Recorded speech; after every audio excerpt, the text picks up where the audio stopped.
Thank you. Okay, fine, great. तो मैं आपको बता दूं स्टूडेंट्स, जो 11th के स्टूडेंट्स हैं, कि प्रेक्षा जो थी वो शुरू से ही काफ़ी टैलेंटेड स्टूडेंट है ना, बहुत ही टैलेंटेड और बहुत मेहनती, बहुत फोकस्ड। और उसने वो क्लास में हमेशा वो फोकस्ड रहती थी, हमेशा वो पढ़ती थी, और लोग देखते थे उसको। हालांकि बीच में एक ऐसा मोमेंट आया था कि उसका एक्सीडेंट हो गया था। वो 2-3 महीने क्लासेस नहीं भी आ पाई थी उसके, है ना। तो वो बाइक से आ रही थी और वो गिर गिर जाने से जो है वो उसके पैरों में चोट आ गए थे। हाँ, तो एक ऐसा मोमेंट आया था कि लगा था कि प्रेक्षा का स्टडी वहाँ पे स्टॉप हो जाएगा, है ना, या फिर वो सेल्फ स्टडी करने लगी। लेकिन उसने फिर से अपने आप को संभाला, और फिर से वो, हम लोग देखते थे कि वो एक पैर से चल करके फिर इंस्टीट्यूट आना, फिर क्लास अटेंड करना, है ना, और फिर से वो बाउंस बैक हुई। और फिर उसने उसने मुझे बताया कि सर सारे सिलेबस मेरे कंप्लीट हो गए हैं, तो अब मुझे सेल्फ स्टडी चाहिए। तो फिर उसने अगस्त सितंबर तक, अक्टूबर तक शायद आप आए थे, है ना प्रेक्षा, फिर आप सेल्फ स्टडी पे ज़्यादा फोकस करने लगे। तो प्रेक्षा जो है वो बहुत ही टैलेंटेड स्टूडेंट थी पहले से ही, और बहुत मेहनती थी। और शायद यही रीज़न है कि महाराष्ट्र बोर्ड में इतना स्कोर कर पाना सबके बस की बात नहीं है, प्रेक्षा ने वो कर दिखाया है। हालांकि प्रेक्षा से अभी अभी भी मैं सारे कॉलेज के टीचर से बात किया, तो उनका यही कहना था कि प्रेक्षा का स्कोर 90% से ऊपर ही आना चाहिए था। और हम सभी को पता है कि 90% से ऊपर ही आना चाहिए था, बट कोई बात नहीं, ये होता है। बट 85% भी बहुत अच्छी मार्क्स है ना प्रेक्षा। ओके, या तो चलो, बतुल और मोहम्मद, मोहम्मद से मैं चाहूँगा, मोहम्मद आप अपने आपको इंट्रोड्यूस करें जी। तो मैंने क्लास ज्वाइन किया था 10th के समर वेकेशन। हाँ, 10th के समर वेकेशन। मुझे लग रहा है कि तुम अगस्त या मई में आए थे, शायद अगस्त में आए थे। अगस्त में आया। अगस्त में आए थे। तो तभी तो फुल ऐसे माइंडसेट था कि अभी 11th है, लाइट की लेके कुछ पढ़ेंगे नहीं। हाँ तो पहले 2-3 महीने वो मस्ती में निकले। हाँ बट फिर मुझे याद है सर, हम लोग ने स्टार्ट किया था क्लास सुबह 9 बजे लेना, जी। और 9 बजे से लेके 7 बजे तक हम लोग बैठ के पढ़ते थे। 9 तभी मेरा केमिस्ट्री सबसे वीक सब्जेक्ट था। केमिस्ट्री। और अभी मुझे बोर्ड में केमिस्ट्री अराउंड 84 मार्क्स मिलते सर, उसकी वजह से थैंक यू। हाँ, केमिस्ट्री में 84 मार्क्स मिले हैं मोहम्मद को, जो कि काफ़ी टफ सब्जेक्ट था। और मैं आपको बता दूं कि मोहम्मद भी काफ़ी शार्प था, और हमें कभी कभी तो ऐसा लगा था कि जैसे इसके अंदर बचपना बहुत था। तो कभी कभी क्लास में है ना, जैसे बतुल बतुल में या प्रेक्षा में उतना हमें नहीं दिखता था, लेकिन मोहम्मद में दिखता था, है ना। तो लेकिन मोहम्मद ने तो बिल्कुल बहुत अच्छा कर दिया, और बहुत अच्छे मार्क्स उसने पीसीबी में लेकर आए हैं। ठीक है, उसका खुद का हार्डवर्क है, खुद का मेहनत है ना। बाकी बच्चे भी लेक्चर्स अटेंड करते थे, लेकिन ये जो 6-7-8 बच्चे जो हैं उन्होंने बहुत अच्छा परफॉर्म किया। ये उनका खुद का टैलेंट है, खुद का मेहनत है। ठीक है, और हम लोग तो, हमारा जो काम था हमने किया, लेकिन इन बच्चों ने बहुत मेहनत किया। और मोहम्मद में सबसे इम्पॉर्टेंट मैंने क्या देखा था कि ये पढ़ता भी था, और इसके फ्रेंड्स भी अच्छे होते थे, लाइक फ्रेंड सर्कल में भी काफ़ी रहता था। और कुछ कुछ याद, हाँ, और डाउट्स इसके बहुत अच्छे अच्छे होते थे, बीच बीच में डाउट्स पूछना, है ना, है ना प्रेक्षा, आपको याद होगा। तो ऐसा होता था। बाद में क्योंकि मोहम्मद बायोलॉजी की तरफ शिफ्ट हो गए, तो थोड़ा सा मेरा जो है, क्योंकि मैं बच्चों को ज़्यादा मैथ्स पढ़ाता था, तो लेकिन फिर मैंने बायो के जितने भी एएफएमसी के फैकल्टीज़ आते थे वहाँ से फीडबैक लेता था, तो सभी बताते थे कि मोहम्मद बहुत अच्छा कर रहा है जी।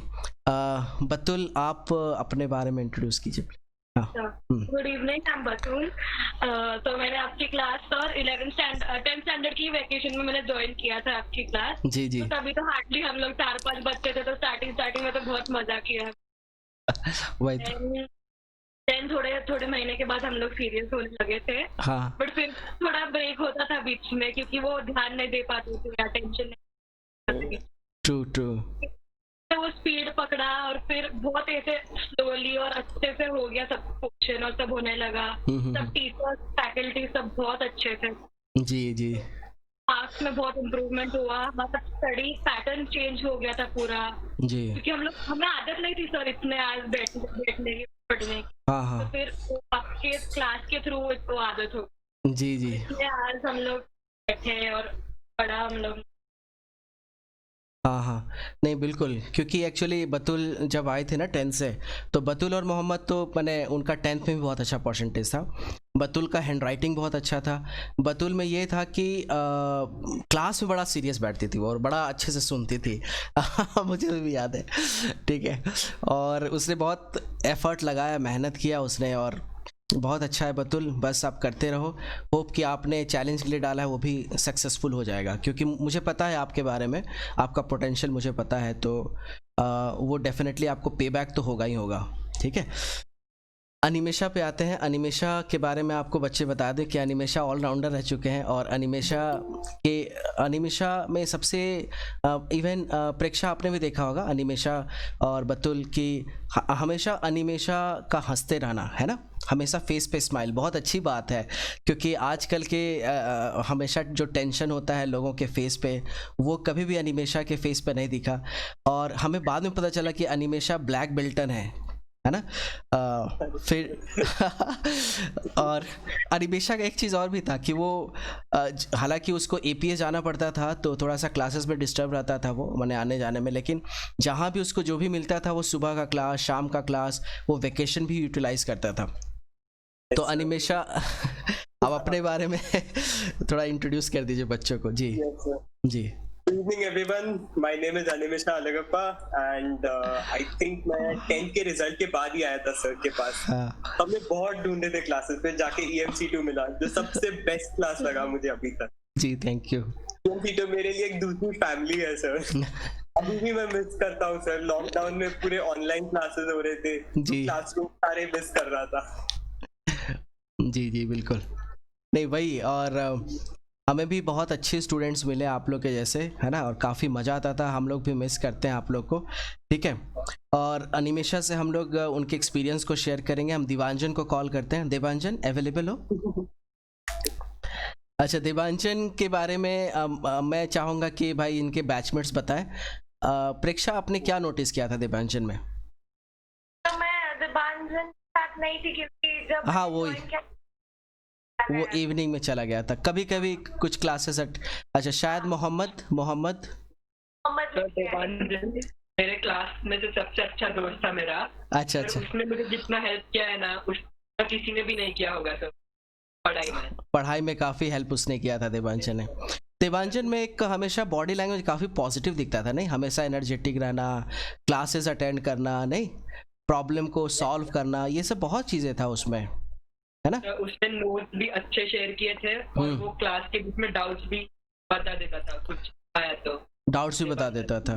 हाँ, अनिमेशा आप तो देवांजन के बहुत करीब रहे हो, मैंने शायद आप लोग का जर्नी, दोनों का जर्नी साथ में स्टार्ट हुआ था। जी यस सर। तो देवांजन को नेक्स्ट लेवल पे okay ji.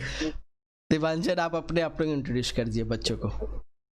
Everyone, my name is Devanjan, और मैंने EMC स्क्वायर तब ज्वाइन किया था, मतलब 10th के रिजल्ट आने से पहले ही ज्वाइन कर लिया था। हाँ। तो मुझे एग्जैक्ट पता नहीं था कि मेरे को क्या वाला है, लेकिन मैं कॉन्फिडेंस था 10th में कि मुझे मिल जाएगा साइंस। लेकिन मैं कंफ्यूज था कि साइंस और कॉमर्स के बीच में, कि सोसाइटी में बड़े बड़े भैया है वो बोलते हैं कि साइंस बहुत टफ है, फिजिक्स, केमिस्ट्री, मैथ्स तो एक साथ लोगे तो फिर हालत खराब हो जाती है। इसलिए मुझे पेयर मिल गया जो कि काफी बेस्ट था, और इतने अच्छे अच्छे टीचर्स थे, Rohit sir, Sunny sir, Chandrashekhar sir, काफी सारे टीचर्स ने मुझे पढ़ाया।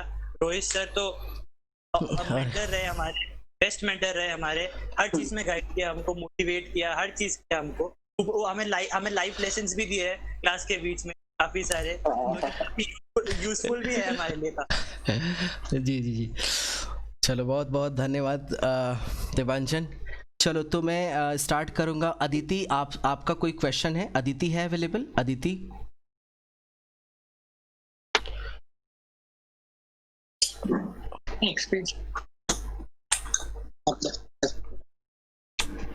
आप स्टडी कैसे करते थे? अदिति एक्चुअली, हाँ अच्छा, मैं एक चीज़ और बता दूं, हमारे साथ अपूर्व आनंद सर भी है फिजिक्स के लिए। वो फिजिक्स पढ़ाते थे। शायद बाकी बच्चों से टच कम हो पाया होगा, लेकिन देवांजन और अनिमेशा उनको जानते होंगे, है ना। तो अपूर्व आनंद सर भी है। तो यस, तो एक्चुअली अभी अदिति का, अपूर्व आनंद सर है, आप देवांजन और अनिमेशा आपको पता होगा, यस ओके यस यस। अच्छा तो सबसे पहले अदिति का क्वेश्चन आया है। अदिति आप लोग कैसे स्टडी करते थे? तो मैं चाहूँगा प्रेक्षा पहले आप बताओ, अपना शेयर करो, आप कैसे स्टडी किए? अगर इफेक्टिव स्टडिंग करना हो तो कुछ इफेक्टिव आवर्स होते हैं उसके लिए, तो उसका जो टाइम होता है वो सबसे ज्यादा सूटेबल होता है मेरे, क्योंकि मॉर्निंग का 4 o'clock से लेके अगर हम 6 o'clock तक कुछ पढ़े ना एग्जाम से पहले या फिर प्रिपरेशन करते वक्त, तो मुझे लगता है तो ज्यादा इफेक्टिव होगा। और मुझे हमेशा मेडिटेशन करने की आदत है पढ़ाई से पहले, ऑलमोस्ट 5 मिनट मेडिटेशन करना चाहिए, मतलब जिससे वो माइंड थोड़ा रिफ्रेश हो जाता है। मतलब हम कुछ भी नया कंसेप्ट अगर हमें ग्रास्प करना हो तो वो इजी ग्रास्प हो जाता है मेडिटेशन की। ओके मेडिटेशन ज्यादा प्रेफर करना चाहिए हिसाब से, और सुबह का टाइम ज्यादा प्रेफर करना चाहिए पढ़ाई के लिए। ओके रात को थोड़ा सा कम करें। ओके तो सर अपूर्व सर, जैसे प्रेक्षा ने यहाँ पे मेंशन किया है कि मेडिटेशन भी ज़रूरी हो पढ़ाई में, और दूसरा उसने मेंशन किया कि सुबह हमें ज़्यादा पढ़ना चाहिए, है ना? ये 2 पॉइंट है ना प्रेक्षा? ये 2 पॉइंट तुमने मेंशन किया। अच्छा है ना? और मैंने एक चीज़ प्रेक्षा में नोटिस किया था कि जो मुझे याद आ रहा है कि जब भी वो स्टडी करती थी ना, तो पूरा फोकस मैंने उसका स्टडी पे ही रहता था। मैंने इधर उधर की बातों पे नहीं, किसी मैंने जो भी होना वो क्लास के बाद होना, है ना? और हम लोग याद है एक बार हम लोग साइंस पार्क गए थे, सभी लोग याद है? और मैं ड्राइव कर रहा था और कुछ बच्चे हमारे कार में मेरे साथ भी गए थे, कुछ बच्चे तो बुक, है ना? तो उसमें तुम लोगों ने वो गाना वाना भी बहुत अच्छे से गाया था, मुझे ध्यान आ रहा है अभी, और प्रेक्षा के बहुत गाने थे उसमें। तो ऐसा नहीं है कि प्रेक्षा जो है पढ़ाई में भी अच्छी थी और उसका सोशल लाइफ भी बहुत अच्छा था, अपने फ्रेंड्स के साथ फ्रेंडशिप मेंटेन करना भी उसको आता था। और जब तक हम लोग साइंस पार्क नहीं पहुंचे तब तक अंताक्षरी चल रहा था तुम लोगों के बीच में, है ना? मुझे याद आ रही है। तो प्रेक्षा ने ये चीज़ मेंशन किया है कि आपको जो है वो टाइम देखना पड़ेगा कि जहाँ पे हम ज़्यादा एक्टिव रहते हैं, जैसे मॉर्निंग का टाइम ज़्यादा एक्टिव रहते हैं, ठीक है? इवनिंग जैसे नाइट है, नाइट को स्टडी कम करना है और मॉर्निंग में ज़्यादा स्टडी करना है जब हम एक्टिव रहते हैं। और साथ साथ इसने बताया कि मेडिटेशन थोड़ा सा करो, जो भी आप पढ़ते हो उसको कनेक्ट करने का कोशिश करो, ठीक है? वो बहुत इंपॉर्टेंट है। चलो आप क्या बोलना चाहोगे मोहम्मद, आपका जो एक्सपीरियंस रहा 2.5 ईयर्स में? कुछ भी जब लर्न करना होता है ना, जी, जितने ज्यादा सेंसेस इन्वॉल्व किया ना उतना बेहतर होता है। जैसे कि अगर मुझे कोई आंसर लर्न करना है जी, तो मैं आंसर को अगर सिर्फ रीड करूंगा ना तो मेरे लिए डिफिकल्ट होगा उसका लर्न। ट्रू। अगर मैं आंसर को जोर से पढ़ूंगा, उसको लिखूंगा, तो बहुत इजीली और बहुत फास्ट लर्न। ओके तो मोहम्मद का देखो एक पॉइंट है स्टूडेंट्स, मोहम्मद कहना है कि जब भी आप कोई चीज़ पढ़ते हो तो आप उसको बोल के पढ़ो, है ना मोहम्मद? आप ये बोल रहे हो बोल के पढ़ने से क्या हो, वो चीज़ें रजिस्टर्ड हो जाती हैं, है ना? अच्छा ये मोहम्मद ये बताओ कि जैसे बायोलॉजी आपने कैसे पढ़ा यार? आपने बायोलॉजी में तो कमाल कर दिया एक्चुअली, आपने शायद सबसे ज़्यादा स्कोर किया। कितना बायोलॉजी में स्कोर किया है? 89। कैसे बायोलॉजी पढ़ा? हालांकि AFMC के सारे फैकल्टीज थे, कैसे पढ़ा आपने? क्योंकि बायो सर मुझे ऐसा लगता है अपूर्व सर कि मैथ्स में स्कोर करना इजी है, बायोलॉजी में स्कोर करना बहुत डिफिकल्ट है। यस सर, क्योंकि थ्योरेटिकल सब्जेक्ट्स भी है ना सर वो। हाँ अनिमेशा, आपको क्या लगता है अगर आपको बायो दे दिया जाए तो आप स्कोर कर पाओगे आप मैथ्स के? सर अगर पढ़ने का टाइम मिला तो कर पाऊंगा। ठीक है, तो मैं मोहम्मद से जानना चाहूंगा आपने कैसे यार बायो में इतना स्कोर किया? बायो में मैंने वही किया, मैंने सब लर्न नहीं किया, और फिर उसमें मुझे जो इम्पोर्टेंट लगा मैंने उसको नोट लिखा और फिर खुद के नोट्स बना के। अच्छा देखो इसने एक चीज़ बहुत अच्छा मेंशन किया है मोहम्मद ने कि इसने खुद के अपने नोट्स बनाए और फिर उसको जब भी पढ़ता था तो बोल के पढ़ता था, ठीक है? और उससे उसको काफ़ी हेल्प हुआ, ठीक है? अनिमेशा आप कुछ बताना चाहेंगे, फिर मैं बतुल पे आता हूँ। कैसे, अभी आदित्य क्वेश्चन था हमें कैसे पढ़ाई करना चाहिए? जी सर मैं कहूँगा कि सबसे पहले कॉन्सेप्ट्स पे जाएं, कॉन्सेप्ट्स क्लियर करें, कॉन्सेप्ट्स याद रखें, देन उसके बाद फिर इक्वेशंस एंड ऑल प्रैक्टिस। हाँ, तो अनिमेशा ने कहा कॉन्सेप्ट्स पे बहुत ध्यान देना चाहिए, कॉन्सेप्ट्स क्लियर करना चाहिए। और मैं याद है यार, मैं जब मैथ्स तुम्हें पढ़ाता था अनिमेशा, तो तुम्हारे क्वेश्चंस बड़ा ट्रिकी होते थे और बहुत इवन फिजिक्स में भी तुम ऐसे ऐसे क्वेश्चंस पूछते थे कि हम लोग भी अच्छा ठीक है एनिमेशन में बताता हूँ। तो बहुत मैंने तुम डेप्थ में मैंने देखा था कि तुम बहुत जा करके डेप्थ में पढ़ाई करते थे, है ना, ये चीजें थी। देवांजन है क्या? एक पॉइंट सर मैं जी सर एक पॉइंट एनिमेशा की तरफ से मैं बताऊंगा कि स्टूडेंट्स को कि पढ़ाई तो सब लोग कर ही रहे हो, एनिमेशा के साथ अगर रखें एक जो सबसे बेस्ट चीज है, फर्स्ट एपीएस के जितने भी बच्चे होंगे यहाँ पे या जितने भी बच्चे आपके सामने बैठे हुए हैं जी, सबसे बड़ी इंपॉर्टेंट चीज जो मैंने नोटिस की है दैट इज डिसिप्लिन। डिसिप्लिन में इनका कोई ऐसा नहीं, एक जो टक्कर वाला कोई नहीं स्टूडेंट था पूरे अपनी एमसी2 में। They are well disciplined in their studies as well as, मतलब कि आप किसी से बात कर रहे हो, टीचर के साथ कैसे रखना है रहना है या उनसे कैसे क्वेश्चंस पुट अप करने, जितने भी बच्चे आपके सामने हैं ये सब में सबसे इंपॉर्टेंट चीज जो है दैट इज डिसिप्लिन। और एनिमेशा की तरफ से तो मैं बताऊंगा आपको कि आप पढ़ें लेकिन प्रेशर कभी ना लें। उसके चेहरे से दिखता था कभी वो प्रेशराइज नहीं होता है और सारी चीजें पढ़ रखती है।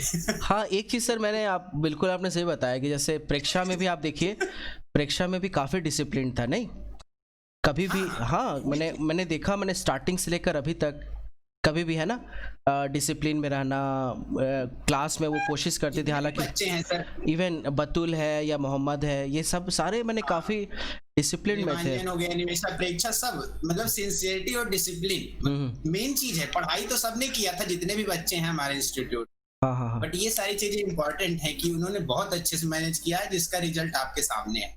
जी। किसी के 2% कम या ज्यादा that is a different part, but discipline and sincerity में वो नंबर 1 पे आए। Correct sir, you are right sir. Devanjan आप क्या बोलोगे, बच्चों को कैसे स्टडी करना चाहिए? Preksha, you are comfortable right?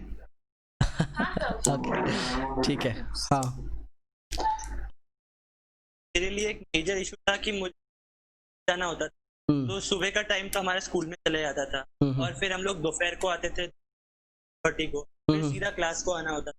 तो काफी ज्यादा एग्जॉस्टिंग था हमारा शेड्यूल तक। मेरा था कि मैं ज्यादा से ज्यादा नोट्स बना के करता था, क्योंकि अगर नोट्स बना के किया तो एक बार तो नोट्स बनाने में आपको अपनी पूरी एफर्ट डालना होता है, आपको पूरा कॉन्सेप्ट आपको पढ़ लिया होता है अपने बुक के, तभी आप नोट्स बना सकते हो। उसके बाद एग्जाम के टाइम पे आप एक बार बस नोट्स की तरफ देख लेंगे तो भी आपको कॉन्सेप्ट आपको सारे याद आ जाते। ओके, तो नोट्स बनाना चाहिए और टाइम सेव करना चाहिए। ये देखो देवांजन ने ये चीज़, क्योंकि देवांजन इंटीग्रेटेड प्रोग्राम में नहीं था, वो इवनिंग बैच में था, क्योंकि उसको स्कूल भी जाना पड़ता था, तो दोनों स्टडीज़ को कंट्रोल कर पाना, दोनों जगह परफॉर्म करना बहुत टफ हो जाता था उसके लिए, है ना। बट उसने हर एक चीज़ों को रिकॉर्ड बना के रखा कि उसको प्रॉपर रिवीजन कर सके, है ना, बहुत अच्छी बात है। तो शायद आप लोगों को बच्चों टिप्स मिल गया। बतुल, आप क्या बताना चाहते हो? कैसे? मुझे ये बोलना था कि कभी भी कॉन्सेप्ट को रट्टा नहीं मानना चाहिए। कॉन्सेप्ट समझ के स्टडी करना चाहिए, तो बहुत इजीली वो ग्रास्प होता है वो कॉन्सेप्ट, और पूरा कॉन्सेप्ट याद रखने की जगह पे उसके की पॉइंट्स रिमेम्बर करके तो बहुत इजी हो जाता है। तो की पॉइंट्स को रिमेम्बर रखना और कॉन्सेप्ट्स को क्लियर करना। अच्छा, एक कॉमन क्वेश्चन मैं पूछूंगा अनिमेशा देवांजन से कि यहाँ पे जैसे बहुत सारे बच्चे हमारे हैं, मैक्सिमम तो इंटीग्रेटेड में आए हैं, और जैसे अभी बतुल भी है, बतुल, मोहम्मद और प्रेक्षा, ये सारे हमारे इंटीग्रेटेड के स्टूडेंट्स हैं, बट आप लोग इवनिंग में थे। तो आप लोग जैसे क्या प्रॉब्लम ज़्यादा फेस करते थे? जैसे आपको कॉलेज भी जाना, आपको इंस्टीट्यूट भी जाना पड़ता था, तो आपको, अगर आपको बोल दिया जाए कि अगर आपके पास फ्रीडम हो तो आपको कैसे कोर्सेज में जाना बेटर होगा? लाइक फुल डे वाले कोर्सेज करना चाहिए बच्चों को, या फिर दोनों करना चाहिए? आप क्या सजेस्ट करोगे? पर्सनली दोनों पसंद आता है, क्योंकि सर मेरा मानना है सर, ये मेरा ओपिनियन कि सर 12th का एक अलग लाइफ होता है, लाइफस्टाइल होता है, तो सर उसको भी एंजॉय करना इंपॉर्टेंट है sir, as well as studies तो सबको करना है सर। मेरा मानना है कि एंजॉय भी करना चाहिए लोगों को, तो मैं अपना 12th का लाइफ एंजॉय करना चाहता था, इसलिए मैंने स्कूल था इवनिंग। अच्छा, तो यस। अनिमेशा, आपका क्या स्टेटमेंट होगा? सर मैं भी देवांजन के साथ अग्री करूंगा। स्कूल लाइफ और ट्यूशन लाइफ दोनों एक्सपीरियंस करनी चाहिए। अच्छा, स्कूल एंड दोनों एक्सपीरियंस करनी चाहिए, बहुत सर। रोनित को बुलाना चाहेंगे। रोनित है अवेलेबल? रोनित, अच्छा, किसी का क्वेश्चन है तो वो पूछ सकते हैं। अराजूर, हाँ सर जी अमरदीप बोल रहा हूँ अमरदीप, यस पूछिए क्वेश्चन। यस कि इंटीग्रेटेड इतना टाइम रहता था 8 आवर्स 9 आवर्स, तो फिर सेल्फ स्टडी को टाइम कैसे मिल पाता था? फिर हाँ, उसमें रेस्ट वगैरह। यस ये कॉमन क्वेश्चन है और ये बहुत अच्छा क्वेश्चन है अनिमेशा, देवांजन, आप और मोहम्मद, बतुल, प्रेक्षा, कि कैसे मैनेज करें, क्योंकि क्लासेस तो 6 घंटे 7 घंटे क्लासेस हो गए, 6-7 घंटे क्लासेस चल गए, तो फिर कैसे ये लोग सेल्फ स्टडी करें, कैसे मैनेज करें उसको? इतना कंटेंट मिल जाता। प्रॉब्लम भी क्या हो रही है बच्चों को, मैं भी फिजिक्स पढ़ा रहा हूँ, सनी सर भी फिजिक्स पढ़ा रहा हूँ, अपूर्व सर भी फिजिक्स पढ़ा रहे हैं, तो तीन तो हम लोग ये हो गए।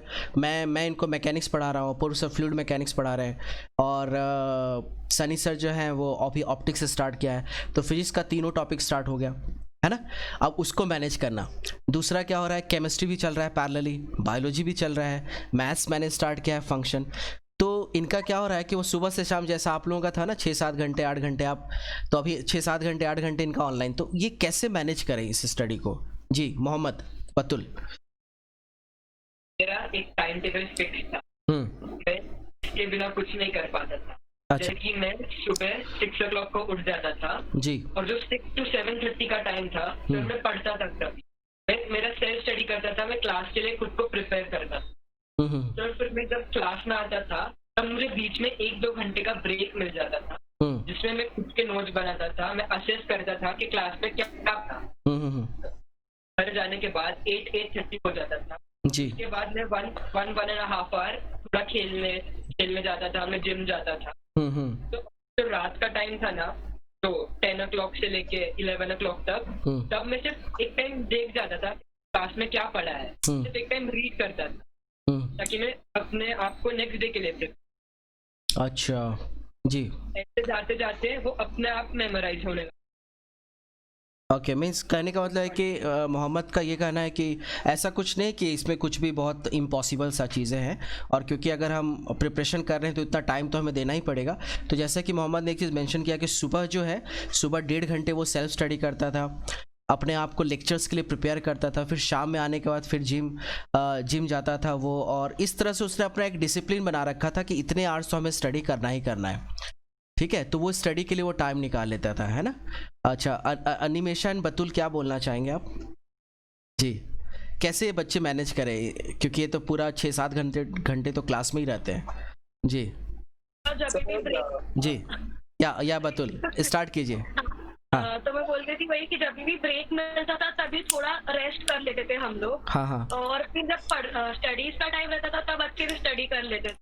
अच्छा। तो घर भी आके इतना एग्जॉस्ट नहीं हो जाते थे हम, क्योंकि इक्वली हमें ब्रेक भी मिलता था, इक्वली स्टडीज भी होता था। तो ब्रेक्स को यूटिलाइज करना चाहिए, तुम्हारा कहना? यूटिलाइज करना चाहिए और घर पे आके फिर आराम करना चाहिए, उसके बाद रात के टाइम पे स्टडी करना चाहिए। ठीक है, मैंने वो हो सकता है ना, मैनेज हो सकता है। अनिमेशा, आपका क्या कहना? आप तो दोनों हैंडल करते थे। जी सर, मैं कहूँगा कि घर पे आके सेल्फ स्टडी के लिए खुद अपने कंफर्ट के हिसाब से टाइम डिसाइड करना चाहिए एंड उस करना चाहिए के अकॉर्डिंगली। ओह जी, मैंने एक टाइम डिसाइड कर लेना चाहिए अपने हिसाब से। 3-4 आवर्स उसमें कम से कम स्टडी तो करना ही चाहिए, है ना। yes, अच्छा, मैं प्रेक्षा से पूछना चाहूँगा, प्रेक्षा है अवेलेबल? हाँ सर। जी प्रेक्षा, क्या बताना चाहोगे स्टूडेंट्स को? मेरे लिए तो सुबह का टाइम ही इफेक्टिव है ज्यादा, लेकिन कभी कभी इवनिंग में मतलब क्लास से आ जाने के बाद 1 घंटा थोड़ा रिलैक्स होने के बाद स्टडी किया तो भी ज्यादा अच्छा है। प्रेक्षा, ये जैसे नहीं है। जी, जैसे प्रेक्षा, अभी क्या होता है कि बच्चे सुबह उठ नहीं पाते हैं क्योंकि ये गेम वगैरह में बिजी रहते हैं, रात को चैटिंग में बिजी रहते हैं, तो इनको सुबह उठना बहुत टफ होता है। तो कैसे आप सुबह उठ जाते थे? जैसे ऐसा मैंने जैसे बताया था पहले कि वो मेडिटेशन करना काफी जरूरी है। अगर फ्रेश होना है हमें और अगर चालू करना है नया कंसेप्ट हमें, अगर हमें लर्न करना है, मेडिटेशन काफी जरूरी, काफी फ्रेश फील भी होता है और मतलब कंसंट्रेशन बहुत बढ़ता है। अच्छा, तो एक चीज़ देखो स्टूडेंट्स, ये प्रेक्षक ने क्या बोला है कि सुबह उठ करके पढ़ाई करना बहुत इंपॉर्टेंट होता है और मेडिटेशन करने से आपको फोकस आता है ना। अनिमेशा, आप तो ब्लैक बेल्ट रह चुके हो, अभी हो भी आप, तो आप तो मेडिटेशन ट्रिक आप जानते हो, कैसे बच्चों को मेडिटेशन करना चाहिए? सर मैं कहूँगा कि यू कैन से कि कोई एक चीज पे कंसंट्रेट करना चाहिए. अच्छा. That is the simplest form of meditation. जैसे अपनी ब्रीदिंग पे कर सकते हैं. ब्रीदिंग को 6 सेकंड्स के लिए इनहेल करना है, 3 सेकंड्स के लिए होल्ड एंड 6 सेकंड्स के लिए एक्सहेल, वो कर सकते हैं, या फिर कुछ और भी कर सकते हैं. अच्छा. काफी सारी तरीके हैं, है ना. तो फोकस में ये भी होता है कि जो जैसे हमारा जो 2.5 ईयर का जो भी गोल है उस पर हम फोकस करें, है ना. और उसके लिए हम एक टेंशन, उसको बोलता है ना कि नहीं मुझे ये करना है, ये अचीव करना है, तो हमें अपने आप को स्ट्रेच करना ही पड़ेगा, हमें अपने आप को स्टडी में लगाना ही पड़ेगा, है ना. तो ये भी एक फोकसिंग ही हो गया, ये भी एक मेडिटेशन ही हो गया क्या. जैसे अगर हम हमेशा अपने गोल के बारे में सोचते रहे कि नहीं मुझे ये करना है, मुझे ये करना है, ये करना है, तो अपने आप कहीं ना कहीं से टाइम निकल जाता है, नहीं. ये होता है जी. देवांजन, आप क्या बोलना चाहेंगे? इफेक्टिव टाइम नाइट है, क्योंकि हमारे क्लास होता था मोस्ट ऑफ नाइट को, वो भी ट्यूशन में पढ़ाया जाता था. वीकडेज में सबको हम लोग वो रिवाइज करते थे, और सैटरडे संडे मतलब जो हमने, और उसके बाद एक दिन मैं रेस्ट करता था, दैट इज फ्राइडे. रेस्ट भी थोड़ा इम्पोर्टेंट. तो फ्राइडे रेस्ट करता था, Monday to Thursday daily routine notes, और सैटरडे संडे स्कूल का काम करना. देखो यस. और एक चीज़ मैं बता दूं कि देवांजन, अनिमेशा, जितने भी बच्चे हैं ना, ये कभी असाइनमेंट को ना नहीं बोलते थे. ये असाइनमेंट करते थे, ये नोट्स बनाते थे, है ना. और इन्होंने मेंशन किया कि नोट्स बनाना चाहिए, रिकॉर्ड रखना चाहिए, ठीक है. ये बहुत बहुत इंपॉर्टेंट है, क्योंकि नोट्स जो है हमें लास्ट टाइम में बहुत बहुत बहुत काम आता है, ठीक है. और प्लस तो अभी तक का जो डिस्कशन है उससे यही कंक्लूजन आया कि एक तो अपना पहले टाइम डिसाइड करो, किस टाइम में तुम ज़्यादा कंफर्टेबल फील करते हो. टाइम निकल जाता है पढ़ने का. अगर आपको ऑब्वियसली 16-17 लाख 18 लाख बच्चों से फाइट करना है, तो हमें टाइम निकालना ही पड़ेगा. जैसा कि एनिमेशन ने बोला कि आपको मेडिटेशन करना है, फोकस रहना चाहिए, ब्रीदिंग एक्सरसाइज आप कर सकते हो, हमेशा सोचना है अपने लक्ष्य के बारे में, तो अपने आप वो मैनेज हो जाता है ना, टाइम निकल जाता है, ठीक है. कोई और क्वेश्चन है बच्चों, पूछना चाहते हो? सर मयूरी. या मयूरी, यस. मैं एक क्वेश्चन पूछना चाहूंगी कि सपोज एक कॉन्सेप्ट है वो हमें क्लियर नहीं है, तो हमें कभी ऐसा लगता है कि ये पर्टिकुलर कॉन्सेप्ट क्लियर नहीं हो पाएगा, हम हाइपर हो जाते हैं, तो उस टाइम आप सबने कैसे मैनेज किया एंड लाइक आपको लगा कि हाँ हो जाएगा एंड ऑल? हाँ, ये एक्चुअली मैंने एक कॉमन चीज़ें फील किया है. प्रेक्षा से मैं क्वेश्चन पूछना चाहूँगा और बाकी बच्चों से भी, कि होता क्या है कि जैसे जो बच्चे 10th से आते हैं 11th में ना, तो सडन बहुत सारी चीज़ें चेंज हो जाती है ना. कॉन्सेप्ट्स बहुत डीप में पढ़ना पड़ता है, कुछ तो एकदम बाउंसर चला जाता है, डिफ्रेंसिएशन इंटीग्रेशन एकदम बाउंसर चला जाता है, पता ही नहीं चलता है क्या हो रहा है ना. और उसमें इनका कॉन्सेप्ट्स क्लियर नहीं होता है. कुछ बच्चे होते हैं जो स्ट्रगल करने वाले, स्ट्रगल करते हैं, फाइट करते हैं, कॉन्सेप्ट से लड़ते हैं. कुछ हो जाते हैं जो गिव अप कर देते हैं. तो जैसा कि मयूरी का भी क्वेश्चन था कि अगर कॉन्सेप्ट्स हमारा क्लियर नहीं हो पा रहा है तो हमें क्या करना चाहिए, हमें क्या मेथड निकालना चाहिए. अनिमेशा आप ही बताओ फिर. जी सर, अगर कॉन्सेप्ट्स क्लियर नहीं हो रहे हैं. जी मयूरी, आपका यही क्वेश्चन था, राइट? एक कॉन्सेप्ट्स नहीं, लाइक कॉन्सेप्ट क्लियर है लेकिन एक पर्टिकुलर क्वेश्चन आता है कॉन्सेप्ट के ऊपर बेस, हमें लगता है कि नहीं हो पाएगा, फिर हम ज्यादा हाइपर हो जाते हैं. अच्छा, मींस में हम गिव अप कर देते हैं. ओके, मींस क्वेश्चन ये है कि कॉन्सेप्ट्स हमने पढ़ा है, पर जब हम क्वेश्चंस एप्लीकेशन पे आते हैं, क्वेश्चन सॉल्व करने पे आते हैं और वो कॉन्सेप्ट से सॉल्व नहीं हो पाता है, तो फिर क्या करना चाहिए. और जब सॉल्व नहीं होता है, किसी अपना कोई कलीग सॉल्व कर देता है, तो लगता है यार टेंशन आ जाता है, तो कैसे हैंडल करना चाहिए? हम हाइपर हो जाते हैं. हाइपर हो जाता है, वर्क नहीं कर पाते हम लोग. जी. बेस्ट आंसर अनिमेशा ही दे सकता है. जी. क्वेश्चन के लेवल पे भी डिपेंड करता है, और काफी सारी तरीके हैं इसको टैकल करने के लिए सिचुएशन. मैं यूजुअली एक मिस्टेक करता था कि मैं एक क्वेश्चन पे अड़ गया तो अड़े ही रहता था, उसे जब तक सॉल्व ना हो तब तक मैं करते ही रहता था. कभी मैंने 2-3 दिन भी लगाए हैं ट्राई करते हुए सॉल्व करने के. फिर उसके बाद भी अगर ना हो तो फिर टीचर्स के पास, मेंटर्स के पास वापस से जाओ and then ask them again about the concepts वापस से क्लियर करो एंड देन उसके बाद ट्राई करो. तब भी ना हो तो एक स्टेप नीचे जाओ, एक स्टेप पीछे जाओ, फिर ट्राई करो एंड देन वापस से सॉल्व. तो होना ही है। हाँ, तो जी क्या बोलना चाहेंगे मोहम्मद, प्रेक्षा, मोहम्मद? और मेन है try not to get overwhelmed. अगर क्वेश्चन देख के पढ़ गई ना होने वाला है ना। मेरे से कोई क्वेश्चन नहीं होता था तो मैं देखता था उसका कॉन्सेप्ट क्या है, सीधा आंसर नहीं देखता था मैं कौन सा फॉर्मूला यूज किया, क्या थ्योरी यूज किया है, फिर मैं वो पढ़ता था और मैं खुद से ट्राई करता था।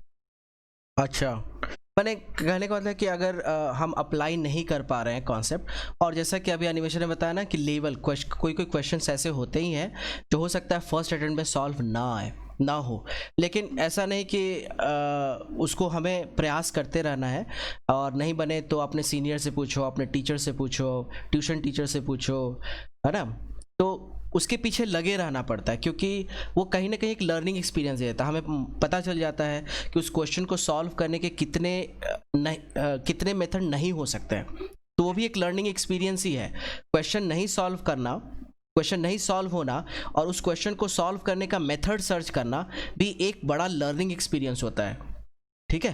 तो हमारे टीचर्स हमेशा बताया करते थे कि एक क्वेश्चन को आप कितने वे से, कितने तरीके से सॉल्व कर सकते हो, और अगर क्वेश्चन नहीं सॉल्व हो रहा है तो डटे रहो, 2 दिन 3 दिन 4 दिन 5 दिन 6 दिन 6 दिन 7 डेज तक डटे रह जाओ, ठीक है। आपको इतने मेथड्स मिल जाएंगे जो मेथड वो बताएगा कि इतने मेथड से क्वेश्चन वो सॉल्व नहीं हो पाएगा, ठीक है। तो वो भी एक नया लर्निंग एक्सपीरियंस है ना। क्या अनिमेशा जी? सर जो चैट सेक्शन है उसमें कुछ स्टूडेंट्स क्वेश्चंस पूछ रहे हैं जी क्योंकि उनको माइक्स ऑन नहीं है। या प्लीज अगर आप माइक काम नहीं करें, so sir if you can then के भी क्वेश्चंस एड्रेस कर दीजिए। क्वेरीज ले लेते हैं। मैं चैट बॉक्स में जाता हूँ।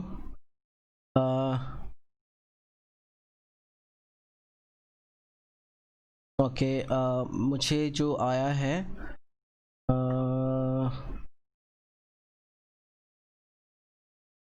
सर वो पूछ रहे हैं कि स्पोर्ट्स एंड स्टडीज को साथ में कैसे मैनेज किया। जी दीक्षा, आप इसमें थोड़ा सा इनिशिएटिव लो।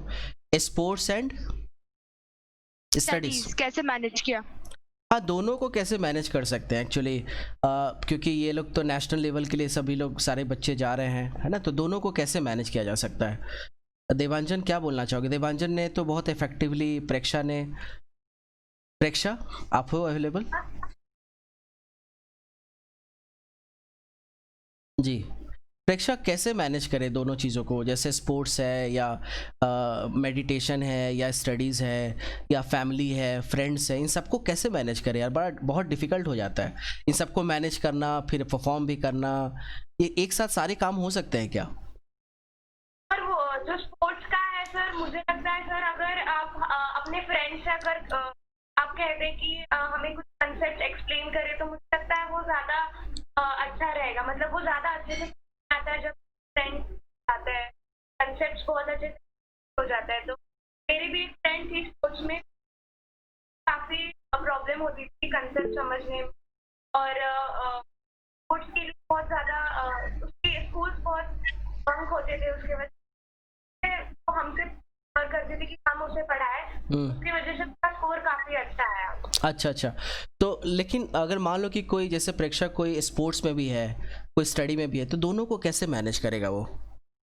कहीं ना कहीं तो प्लस माइनस होगा ही ना। जैसे अगर मान लो हम स्पोर्ट्स पे फोकस करेंगे तो स्पोर्ट्स अच्छा हो जाएगा, स्टडी पे फोकस करेंगे तो स्टडी अच्छा हो जाएगा, है ना। ऐसा होता है ना। तो मुझे लगता है ऐसा होता है। इवन मैंने भी देखा, मैं जब मैथ्स पढ़ाता हूँ तो मैथ्स अच्छा हो जाता है, फिजिक्स वीक हो जाता है, फिजिक्स में पढ़ाने लगता हूँ तो मैथ्स वीक हो जाता है। तो ऐसा होता है ना। तो मुझे ऐसा लगता है कि वो टाइम के अकॉर्डिंग वो प्लान करना चाहिए शायद, कि जैसे जब इनिशियली जो है वो दोनों लेकर के चले, बट स्लोली जो है किसी एक पे ज़्यादा फोकस करना पड़ेगा और किसी एक पे कम फोकस करना पड़ेगा, है ना। उसके अकॉर्डिंग तो मैनेज कर सकते हो, है ना। दीक्षा, नेक्स्ट क्वेश्चन क्या है? दीक्षा, वैभवी, दृष्टि का है वो क्वेश्चन। हाँ, कौन सा क्वेश्चन है next? Mayuri how do you manage? जी। So actually we wanted to know the timetable. तो लोगों का टाइम टेबल कैसे ये लोग बनाते थे, कैसे फॉलो करते थे टाइम टेबल? हम टाइम टेबल बनाते हैं, वो फॉलो होता है एक दिन के लिए, दूसरे दिन के लिए चेंज हो जाता है। हाँ, चेंज हो जाता है। तो मतलब हर दिन नया टाइम टेबल होता है। इसका एक आंसर मैं देता हूँ। जी जी। यहाँ पे क्या होता है, बच्चे जो टाइम टेबल है ना, आप लोग बनाते बहुत लंबा टाइम टेबल जी। जैसे कि 1 महीने का टाइम टेबल बन गया, किसी का 1 वीक का बन गया, तो जिसका भी टाइम टेबल फॉलो नहीं हो रहा है, आप अगले स्टार्टिंग में मैं बता रहा हूँ, फर्स्ट डे टू ऐसा 1 वीक तक आप फॉलो करो तो ऑटोमेटिक आपकी जो टाइम टेबल की एफिशिएंसी है that will be increase at least by 50%। मतलब कि आप सुबह उठो तो केवल आफ्टरनून तक का टाइम टेबल बना लो बस, up to 12 o'clock we have to do this. फिर उसके बाद नेक्स्ट डे अगर वो आपसे कंप्लीट हो रहा है तब आप पूरे दिन के बारे में सोचो, फिर अच्छा 2 दिन के बारे में, फिर 3 दिन, फिर 1। ऐसा बच्चे क्या करते हैं, इस वीक में हमारा ये प्लान है, तो वीक तक का जितना लंबा टाइम टेबल होगा उसकी एफिशिएंसी हमेशा उतनी ही कम होती चली जाएगी। स्टार्ट करो आप मतलब कि 3 to 4 आवर्स का छोटे छोटे टाइम टेबल्स करो तो ठीक होगा। अनिमेशा बताओ, तुम्हारे आंसर का है मुझे। That is very important actually. तो मेरे भी टाइम टेबल्स काफी बार चेंज हुए, बट देन फिर एक मुझे ऐसा मिला जिसके साथ मेरा काम चलने लगा, तो देन उसके साथ मैं वही कह रहे हैं ना कि एक at a particular time you feel comfortable. Yes sir, बिल्कुल, दैट इज इम्पोर्टेंट। एक पे हम स्टिक नहीं रहते साल भर, तो दैट्स ओके। सर मैं कुछ कहना चाहती हूँ इससे। जी जी प्रेक्षा प्लीज। सर मैंने ऐसा, मेरा कोई टाइम टेबल नहीं था, लेकिन मैं अपने स्टडीज का रिकॉर्ड रखती थी कि मैं इतना कंप्लीट कर सकती हूँ। इसलिए मैंने सर ये ऐसी डायरी बनाई है, तो मैंने 720 लिखा क्योंकि मेरा टारगेट 720 इसलिए। अच्छा। तो जब भी डायरी खोलती आ जाता है टारगेट कंप्लीट करना है। एक और है कि मैंने पढ़ी थी रेडी स्टडी गो करके, ये बहुत ही इफेक्टिव बुक है। ये 2 ऑथर्स ने लिखे, खुश पाटली वाला और जी। ये दोनों IITians हैं, और सारे टॉपिक्स हैं, वो टॉपिक्स आपको चाहिए, लाइफ हो या फिर आपका इफेक्टिव स्टडिंग हो या फिर पॉजिटिव एटीट्यूड हो हमारे स्टडीज के साथ, या फिर टाइम टेबल, सब कुछ बहुत अच्छे 7, 10 स्टैंडर्ड से ओके, बहुत इफेक्टिव है। Ready steady and go. बहुत ही effective है। उसका एक और सेकंड पार्ट भी आया है, ये भी, लेकिन ये वाला फर्स्ट पार्ट है, तो ये आई थिंक आपके बहुत सारे क्वेश्चन हैं, वो आपको सारे आंसर मिल जाएंगे। ओके हाँ, ये बहुत इंपॉर्टेंट है। मैंने स्टडी के साथ साथ कुछ ऐसे बुक्स भी हमारे पास होने चाहिए जिससे हम अपने आप को मोटिवेट कर सके और जिससे हमें रास्ता मिले, हमारे क्वेश्चंस के आंसर्स मिले, है ना। और वो भी हमें कहीं ना कहीं फोकस रहने में बहुत इंपॉर्टेंट रोल प्ले करता है। तो जैसे प्रेक्षा ने बताया ना कि ये 2-3 बुक्स वो फॉलो किया करते थे हमेशा, ये बहुत इंपॉर्टेंट है एक्चुअली। इवन मैं भी जब स्टडी करता ना, स्वेट मार्टन की एक बुक आती थी उस समय, स्वेट मार्टन, और हमारे हाँ यू कैन विन, ऐसा कुछ बुक्स आते थे, तो वो हम लोग बीच बीच में पढ़ा करते थे। मैंने 5-6 क्वेश्चन 7 क्वेश्चन सॉल्व कर लिया और इन बिटवीन जो है बुक्स पढ़ करके थोड़ा अपने आप को मोटिवेट कर लिया। तो ये मेथड भी आप यूज़ कर सकते हो जी। और कोई क्वेश्चन है दीक्षा, मयूरी? ठीक है sir, I would like to ask one question जी। क्या आपने बुक्स कौन से रेफर किए थे, like for each subject? Books कौन से रेफर? जी अच्छा, एक कॉमन डाउट है, मैं इन बच्चों में मैंने अभी जो पेरेंट्स का भी डाउट्स आता है, बच्चों में भी आता है कि वो कंफ्यूज है कि जैसे कि क्या नीट के लिए अलग से प्रिपरेशन करना पड़ता है, लाइक CBSE पैटर्न पढ़ना पड़ता है या HSC पैटर्न पढ़ना पड़ता है। कुछ पेरेंट्स यही बोलते हैं कि नीट करने के लिए या JEE करने के लिए बिल्कुल CBSE पैटर्न होना चाहिए, महाराष्ट्र बोर्ड वाले का पैटर्न थोड़ा सा अलग होता है ना। आप लोग का ऑलरेडी 2.5 ईयर का एक्सपीरियंस है अभी तक, तो आपने देखा क्या ऐसा होता है क्या JEE और नीट में महाराष्ट्र बोर्ड से क्वेश्चन आता है या CBSE से, या कंटेंट एक ही होता है, सिर्फ चैप्टर्स ऊपर नीचे होते हैं? कंटेंट एक ही होता है। कंटेंट एक ही होता है ना। चैप्टर सिर्फ ऊपर नीचे होते हैं, बाकी तो कंटेंट तो कोई भी आप बोर्ड लो, क्वेश्चंस तो अगर आप है ना सेम ही मैंने उसी बुक से ही आने वाला है ना, ऐसा है। तो अभी वैभवी का जो क्वेश्चन है कि आप बुक्स क्या क्या रेफर किया करते थे जी, अनिमेशा एंड देवांजन।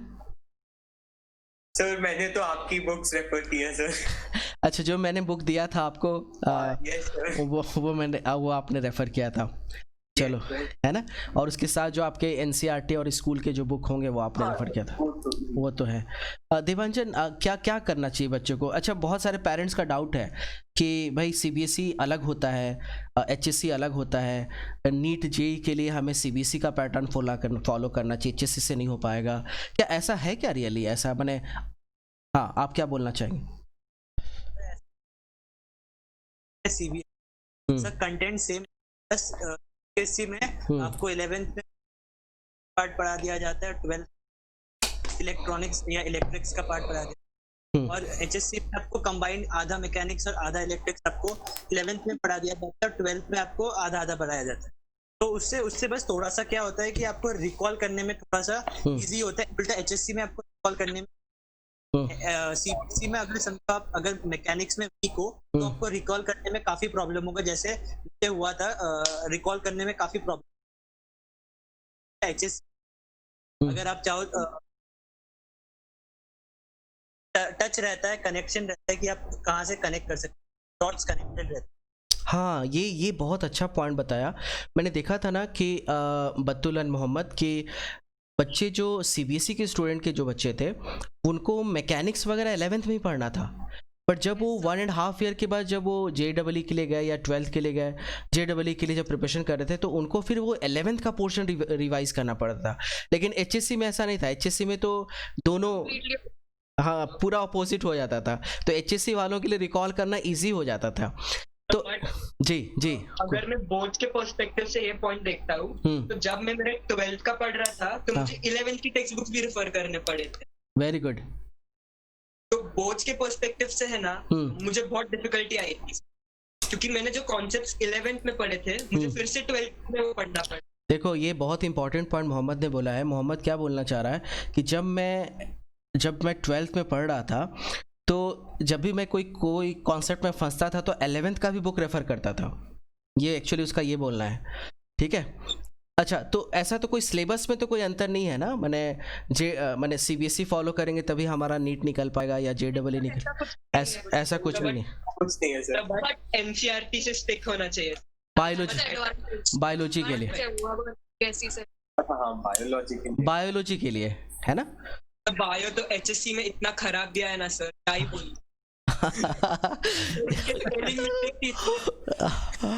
ओके, तो बायो के लिए आपका यही एडवाइस है कि एनसीईआरटी एकदम अच्छे से फॉलो करना चाहिए, है ना।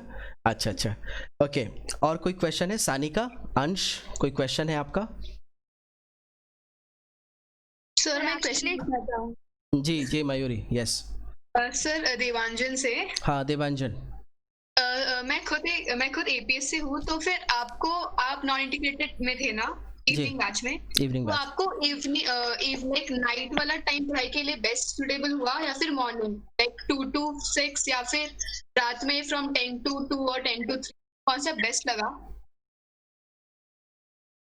काफी प्रॉब्लम 9-10 से पहले अगर यूजुअली स्कूल, मेरे लिए पर्सनली नाइट का टाइम सूट, 10 to 1 में हमेशा से कभी पढ़ता हूँ और अभी भी मैं नाइट के टाइम पे ही, नाइट का टाइम काफी सूटेबल है फॉर एपीएस। एंड जो स्कूल में पढ़ाते हैं एपीएस में 11th and 12th का, वो इजीली रिलेट हो पाता है ना, जो रोहित सर एंड ऑल बाकी के टीचर जो पढ़ाते हैं, लाइक आपको कोई प्रॉब्लम आया कनेक्टिंग के लिए कि उनका सिलेबस बहुत आगे जा रहा है एंड ये ईएमसी स्क्वायर में लाइक पीछे जा रहे हैं या फिर ऑपोजिट?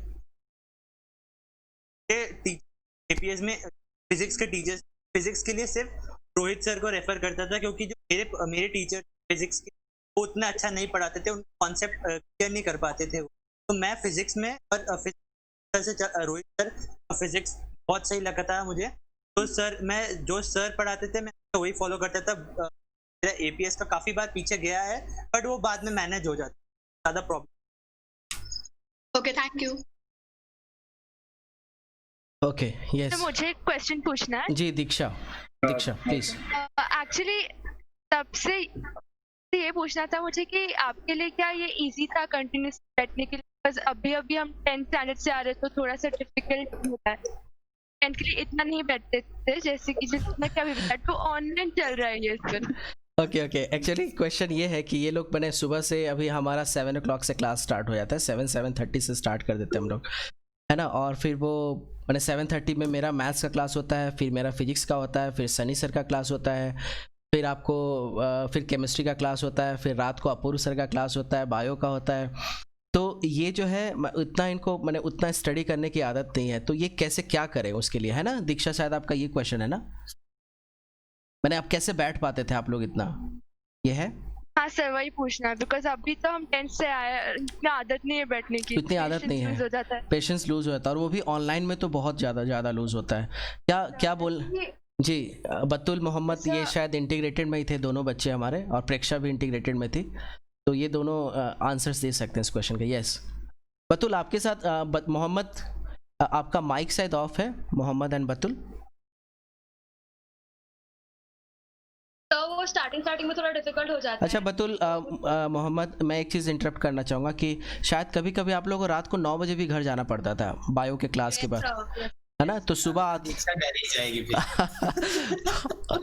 तो ऑनलाइन में तो एटलीस्ट वो घर पे बैठे हुए हैं, लेकिन मुझे याद है कि जब कभी कभी तुम लोग का क्लास होता था तो तुम लोग बायो के लिए मैंने सुबह आते थे 9 बजे, 9:30 बजे, और रात को 8, 9 बजे, 10 बजे तक भी घर गए हो। कैसे इतना सिटिंग कैपेसिटी कैसे बने? वही दीक्षा का क्वेश्चन है जी। वो आदत हो जाती है, वो कंटिन्यूअसली बैठ के वो आदत ही हो जाती है। जब फ्रेंड्स के साथ रहते ना सर, टाइम अपने आप निकल जाता है। स्टार्टिंग 1 मंथ मुझे कुछ डिफिकल्ट लगता था, ना जान पहचान नहीं है, मैं कैसे बैठूंगा। जी। जब एक साथ फ्रेंड्स बनने लगे, सब साथ में डिस्कस करने लगे, अपने आप टाइम नहीं। इवन ऐसा होता, इवन आप जी इवन ऐसा होता होगा कि आप कभी जब क्लास इनिशियली नहीं आते होंगे तो आपको घर में लगता होगा यार आज क्या पता नहीं क्या हो रहा होगा, क्या चल रहा होगा, ऐसा लगता है कि डे वेस्ट हो जाता है।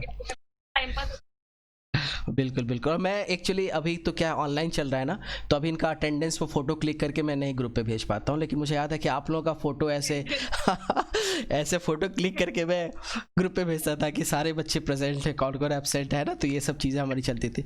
तो दीक्षा, आपका आंसर शायद मिल गया होगा कि इनिशियली थोड़ा सा प्रॉब्लम होता है, बट ऑब्वियसली क्योंकि आपको जो है ना, आपका लक्ष्य बहुत बड़ा, आपका गोल बहुत बड़ा है, तो इसके बस आपको वही ध्यान होना चाहिए, और उसके लिए आपको जितना भी टाइम बैठना पड़े, जितना भी टाइम स्टडी करना पड़े, वो कम ही है ना। तो अपने आप वो आदत हो जाती है, उसमें एंजॉय करना है, हम लोग को एंजॉय करना है, ठीक है। हम लोग बहुत लकी हैं कि हमें तो होता ही है, बिकॉज सर आप जैसे टीचर्स अच्छे से पढ़ाते हैं तो फिर वो इंटरेस्ट तो होता है सर, बट देन अभी तो ऑनलाइन चल रहा है, इसलिए मूवमेंट नहीं हो पा रहा है। जी मूवमेंट नहीं हो पाने से भी एक प्रॉब्लम होती होगी। बिल्कुल। अनिमेशा, ऐसे सिचुएशन को कैसे हैंडल किया जाए? Sir I don't know sir, मुझे प्रॉब्लम नहीं। हाँ ठीक है, प्रेक्षा से बात कर लेते हैं, शायद प्रेक्षा भी इंटीग्रेटेड में थी। प्रेक्षा, कैसे ये बच्चे जैसे अभी डर गए हैं एक्चुअली, क्योंकि बहुत सारे क्लासेस इनके हो रहे हैं ना एट ए टाइम, सारे फैकल्टीज टूट पड़े हैं इन पे, है ना। अब फ़ोन ऐसे ऑन करके दिन भर बैठना बहुत टफ होता है। जैसे तुम लोग भी सुबह आते थे फिर रात को जाते थे, है ना, कम से कम 6-7 महीने थे, 8 महीने तुमने ये टाइम टेबल फॉलो किया था, तो कैसे उस चीज़ को ये मैनेज करें? सिटिंग कैपेसिटी कैसे लेकर के आए, है ना जी? थोड़ा सा लगता है खेलना भी थोड़ा सा जरूरी है, बैडमिंटन खेल सकते हैं या फिर इंडोर गेम्स भी खेल सकते हैं, फुटबॉल खेल सकते हैं, बहुत कुछ है खेलने, सब खेलेंगे। जी हम बैठे बैठे लॉकडाउन में थोड़ा बोर हो जाता है, तो आई थिंक अच्छा। हाँ, तो मीन्स प्रेक्षा का कहना है कि ऑब्वियसली जब स्टडी का टाइम हो तो स्टडी कर लो, लेकिन जो है उसके अलावा जो है आउटडोर एक्टिविटी, माने गेम खेलना, योगा करना, ठीक है, एक्सरसाइज करना, ठीक है, तो ये सब से तुम्हें थोड़ा सा फिटनेस आएगा, तो तुम ज़्यादा देर बैठ पाओगे, राइट? हाँ, तो चलो बहुत अच्छी बात है। नेक्स्ट क्वेश्चन कोई है? अंश, ज़ईद? यस। मुझे पूछना था कि अभी आप लोग सब या तो जेई या फिर नीट के लिए प्रिपेयर कर रहे हो ये वो जी जी, तो आप लोगों ने सैक्रिफाइसेस क्या क्या किए, मतलब बहुत बड़े सैक्रिफाइसेस करने पड़े या मतलब सोशल मीडिया, फ्रेंड्स के साथ मिलना, सोशल लाइफ, ये सब बैलेंस मैनेज कैसे होता था या नहीं होता था? जी जी, ये देखो अंश का जो क्वेश्चन होता है वो बहुत सोच समझ के और ये क्वेश्चन पूछते हैं। तो देवांजन, क्या सेक्रीफाइसेस करने पड़ते हैं स्टडीज़ में? क्या सोशल लाइफ छोड़ना पड़ता है, फ्रेंड्स को छोड़ना पड़ता है, ऐसा है कुछ? लाइफ छोड़ने की डे टाइम है वो छूट जाता है क्योंकि सर हमारा चले जाते तो हम बेसिकली उस टाइम पे जी आप मीडिया पे एक्टिव रह सकते हो, पढ़ाई भी कर सकते हो, आपको टाइम डिस्ट्रीब्यूशन आप इक्वल टाइम दो सब। जी जी, और मैंने देखा था देवांजन का कि देवांजन के फ्रेंड सर्कल भी बहुत अच्छे थे, और ऐसा नहीं था कि देवांजन दिन भर पढ़ता रहता था या अनिमेशा दिन भर या प्रेक्षा नहीं, और इवन मोहम्मद तो मुझे लगता है फ्रेंड्स में काफ़ी अच्छा उसका सोशल था।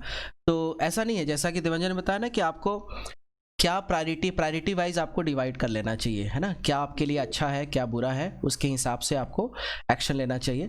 तो ऑब्वियसली जैसे सोशल मीडिया में अगर ज़्यादा रहोगे तो पढ़ाई कैसे कर पाओगे, है ना, तो उसको फ़िलहाल अभी बंद कर देना है, और ज़्यादा जो है बेटर है कि सोशल मीडिया से अच्छा फ्रेंड से बात करो, है ना, अपने पेरेंट्स से बात करो, ठीक है, बुक्स से, जैसे अभी प्रेक्षा ने बताया कि उसके पास 2-3 बुक्स थे जो हमेशा पढ़ करके वो अपने आप को मोटिवेट करती थी, तो आपके पास ऐसे बुक्स होने चाहिए जिससे आप बात करो, उससे पढ़ो आप, ठीक है। तो ये सारी चीज़ें। अनिमेशा, आपको क्या लगता है कैसे ये मैनेज करें?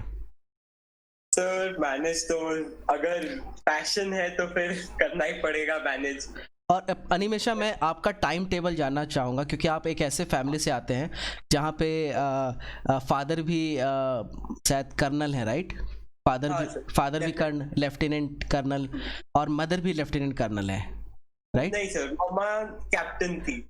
मामा कैप्टन है, ठीक है। तो आप ऐसे फैमिली से बिलोंग करते हैं जहाँ पे पूरा डिफेंस बैकग्राउंड है, तो आप तो बहुत सारे एक्टिविटी करते थे, आप तो मुझे लगता है पूरा एकदम सुबह से शाम तक एक्टिविटी में बिजी रहते थे, कैसे मैनेज करते थे आप?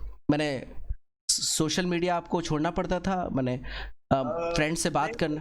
सोशल मीडिया नहीं छोड़ा सर, कभी नहीं। फ्रेंड से बात करता था मैं।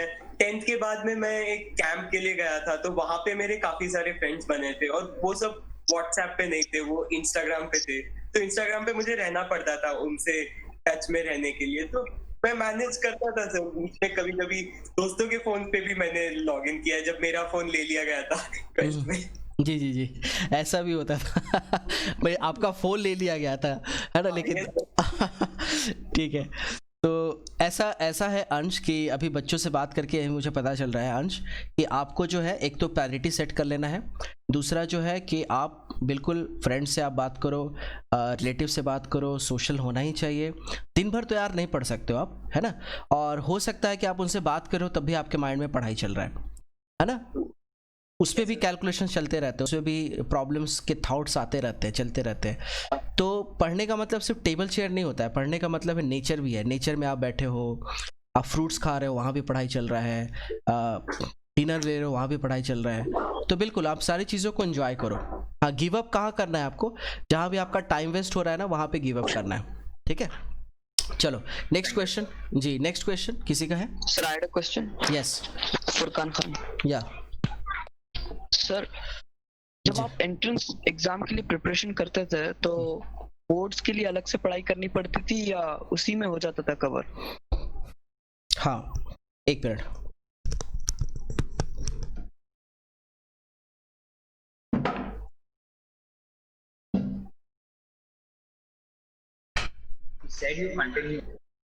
अच्छा ओके जाएगा।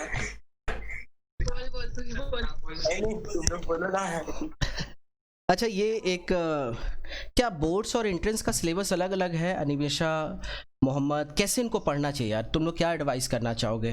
जैसे बोर्ड्स के लिए तो एक ही एडवाइस है सर, जितना रट सकते उतना रट लो। अगर वर्ड टू वर्ड लिखते फिर ही मार्क्स मिलते। वर्ड टू वर्ड आपको लिखना पड़ेगा मार्क्स।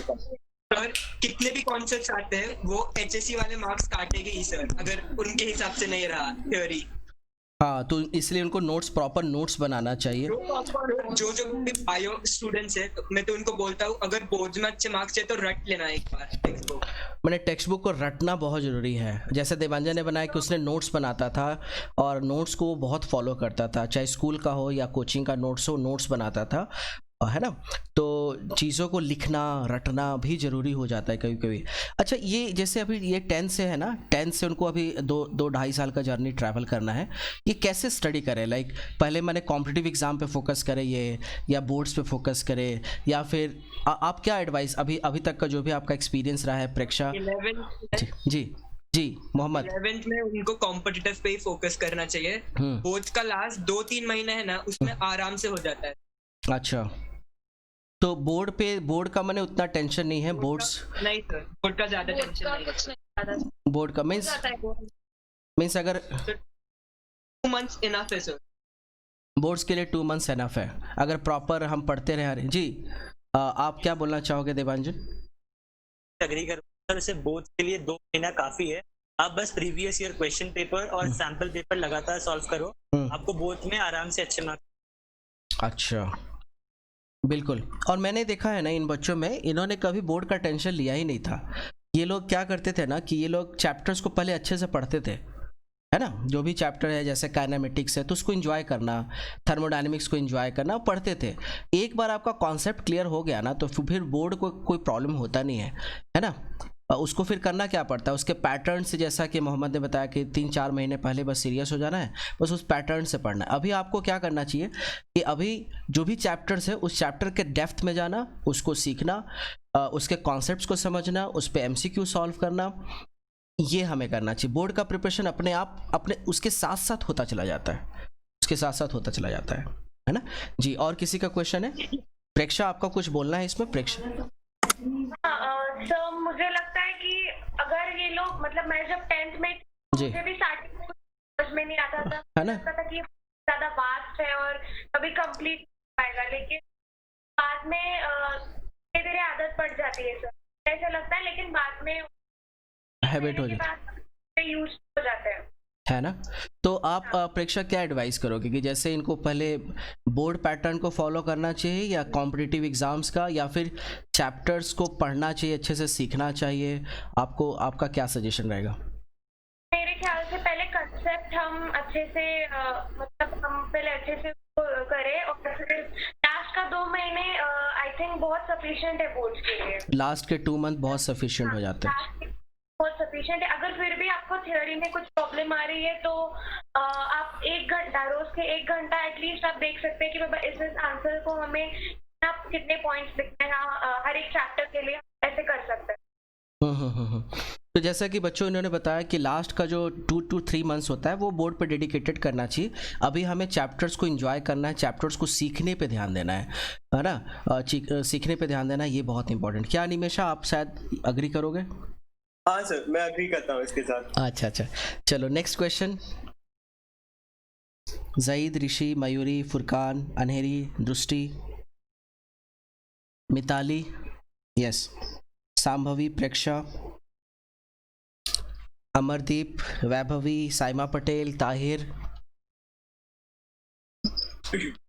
सर एक स्टूपिड सा क्वेश्चन है लेकिन हाँ, पूछना चाहूंगी। जरूर। सर ये जो एनिमेशन वगैरह, उनके फेस पर हमेशा स्माइल कैसे आती है? लाइक इतना ग्लो करता है उनका फेस। हाँ, अनिमेशा मतलब कैसे? अनिमेशा को आज तो बताना ही पड़ेगा ये। अनिमेशा, यस, वो हंसता था सर, हंसता रहता। आंसर हमें आज तक नहीं। ठीक है। और ये बहुत बड़ा मैनेजमेंट टेक्निक है, अनिमेशा भी बताएगा आपको। जी अनिमेशा, आप हॉर्स राइडिंग करते थे, आप जूडो के लिए जाते थे, है ना, आप बहुत सारे एक्टिविटीज करते थे, आप टायर्ड नहीं होते थे, थकते नहीं थे आप? बच्चे तो सो के काटी है मैंने। अच्छा जी, तो टायर्ड तो होता था बट देन फिर कुछ क्लासेस में बहुत मजा भी आता था सर, हाँ ना। तो उससे पता नहीं क्या होता था, अपने आप एनर्जी आ जाती थी। ये बहुत बड़ा चीज़ें है कि हमेशा लाइफ में हंसते हंसते काम करना, क्योंकि जब आप सीरियस हो जाओगे ना तो काम नहीं हो पाएगा। ये बहुत इंपॉर्टेंट है ना। इवन मैंने देवांजन को भी देखा है, बतुल को भी देखा है, मोहम्मद को देखा है, प्रेक्षा को भी देखा है, इनके फेस पे हमेशा स्माइल ही रहता था और इन्होंने हंसते हंसते बहुत सारी चीज़ें कर लिया लाइफ में। ठीक है, तो अभी तो स्टार्टिंग है, लेकिन तो इसलिए बहुत ऐसा नहीं कि एकदम सीरियस हो जाना। सीरियस होने से ऐसा नहीं कि तुम रैंकर बन जाओगे, टॉपर बन जाओगे। हाँ, हर चीज़ को मैनेज करना है ना, ये चीज़ें हैं। तो ये अनिमेशा से आप सीख सकते हो, और ये टाइम टेबल्स को बहुत इफेक्टिवली मैनेज करता था। जी दीक्षा जी। सर एक क्वेश्चन है जी, इनसे पूछना था कि how did they all go about the start, एक बिगिनिंग में इन लोगों ने मैनेज कैसे किया? चेंज तो हुआ होगा ना 10th and 11th की सब कुछ। यस, वो एक्सपीरियंस शेयर करेंगे।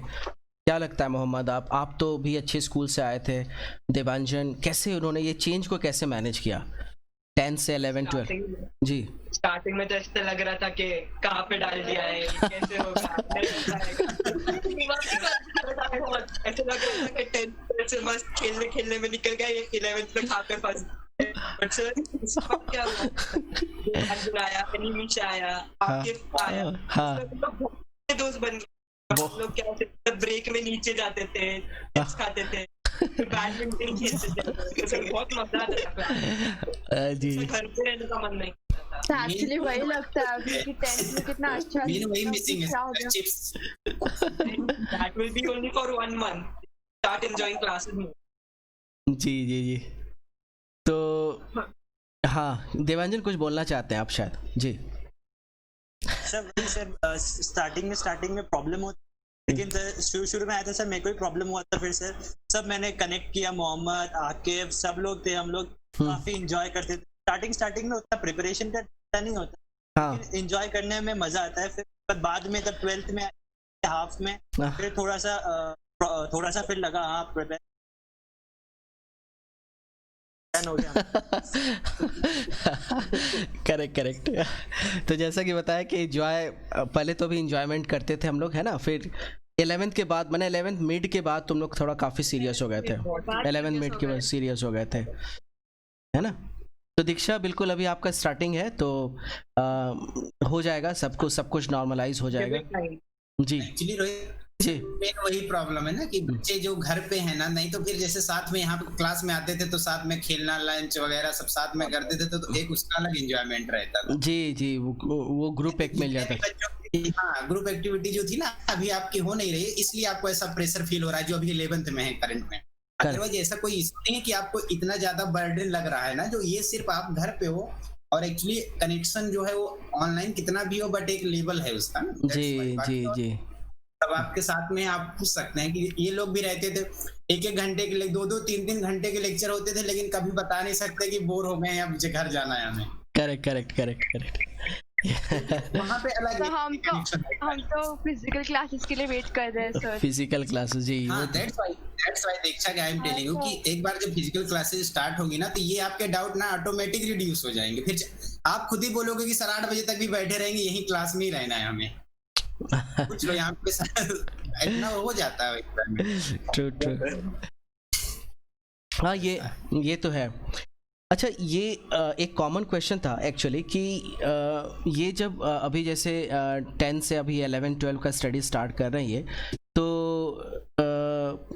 जो सबसे बड़ा जो सर प्रॉब्लम होता है ना, कि कभी मैंने देखा है कि बच्चे यार सोचते तो हैं कि मुझे IITian बनना होता है या नीट निकालना होता है, लेकिन फिर एक ऐसा फेज आता है कि जिससे वो निकलते चले जाते हैं। लाइक कहीं ना कहीं उसका ऐसा होता है कि उनसे नहीं हो पा रहा है या मोरल डाउन हो जा रहा है। जैसे अभी बच्चों ने पूछा कि क्वेश्चन नहीं सॉल्व हो पाता है तो डिप्रेशन में आ जाते हैं, है ना। तो मुझे लगता है कि हर एक चीज़ों को एंजॉय करना चाहिए, है ना। नहीं भी क्वेश्चन सॉल्व हो रहा है तो डिफरेंट वे से सॉल्व करना, उस अपने लक्ष्य के पीछे लगे रहना, है ना। हो सकता है कि फर्स्ट अटेम्प्ट में ना क्लियर हो, सेकंड अटेम्प्ट, थर्ड अटेम्प्ट देते रहना चाहिए, ठीक है। तो वो बहुत इंपॉर्टेंट है। और किसी का कोई क्वेश्चन है? Anilesh, Yakuta, Ishita Singh, sir. Yes, Saima Patel. Sir, I would like to Yes, please ask. Sir, I would like to ask all of them कि वो अपनी डेली स्टडीज के लिए बहुत सीरियस थे क्या? मींस जैसे कभी-कभी ऐसे होता कि अच्छा ठीक है आज मन नहीं है तो आज और कल का साथ में कर लेंगे, तो हो गया। इसे हम मैनेज कर सकते हैं या फिर वो साथ में बहुत ज्यादा बर्डन हो जाता है? हाँ देवांजन क्या बोलना चाहेंगे आप? मैं दे सकता सर, मैंने शुरू में ऐसा करने का ट्राई किया था, लेकिन फिर सर लास्ट में सर हाफ ईयरली आ गया था 11th का, फिर जो हालत खराब हुई थी सर, 2 दिन के अंदर पूरा सिलेबस खत्म करना मतलब बहुत मुश्किल हो जाता है। तो मैं प्रेफर करूंगा कि आप ऐसा ट्राई मत करो, क्योंकि बाद में आते आते आप पीछे का तो सब भूल जाते हो, तो आपको कुछ याद नहीं रहता। तो आप ये प्लीज ट्राई किया है तो मैं जानता हूँ। मैंने शुरू से ही एक्टिव रहना है क्या देवांजन, है ना? शुरू से ही डेली का काम डेली में खत्म कर देना चाहिए, एवरीडे का। जी हाँ, ये सब प्रोकास्टिनेशन से क्या होता है सर, बाद में काफी ज्यादा पाइल्ड अप हो जाता है, तो उससे फिर बाद में होने। करेक्ट जी पद्म, हाँ यस प्रेक्षा। हाँ सर जी आप कुछ आंसर देना चाहते हो? एवरीडे का काम एवरीडे खत्म करना चाहिए, करेक्ट? मैंने ऐसा नहीं कि एवरीडे खत्म करना चाहिए, लेकिन सर अगर आपको बहुत ज्यादा हेक्टिक अगर हो जाता है तो एक दिन आप छोड़ सकते हो, लेकिन दूसरे दिन आपको ज्वाइन करना चाहिए, उस पे ज्वाइन करना चाहिए। बिल्कुल। एक डाउट है। जी पूछिए दीक्षा। जब इन लोगों ने बोला कि ये सेल्फ नोट्स बनाते हैं, मतलब ये क्या बुक्स पढ़ के उधर से नोट्स बनाते हैं? बहुत अच्छा क्वेश्चन है, ये बहुत अच्छा क्वेश्चन है।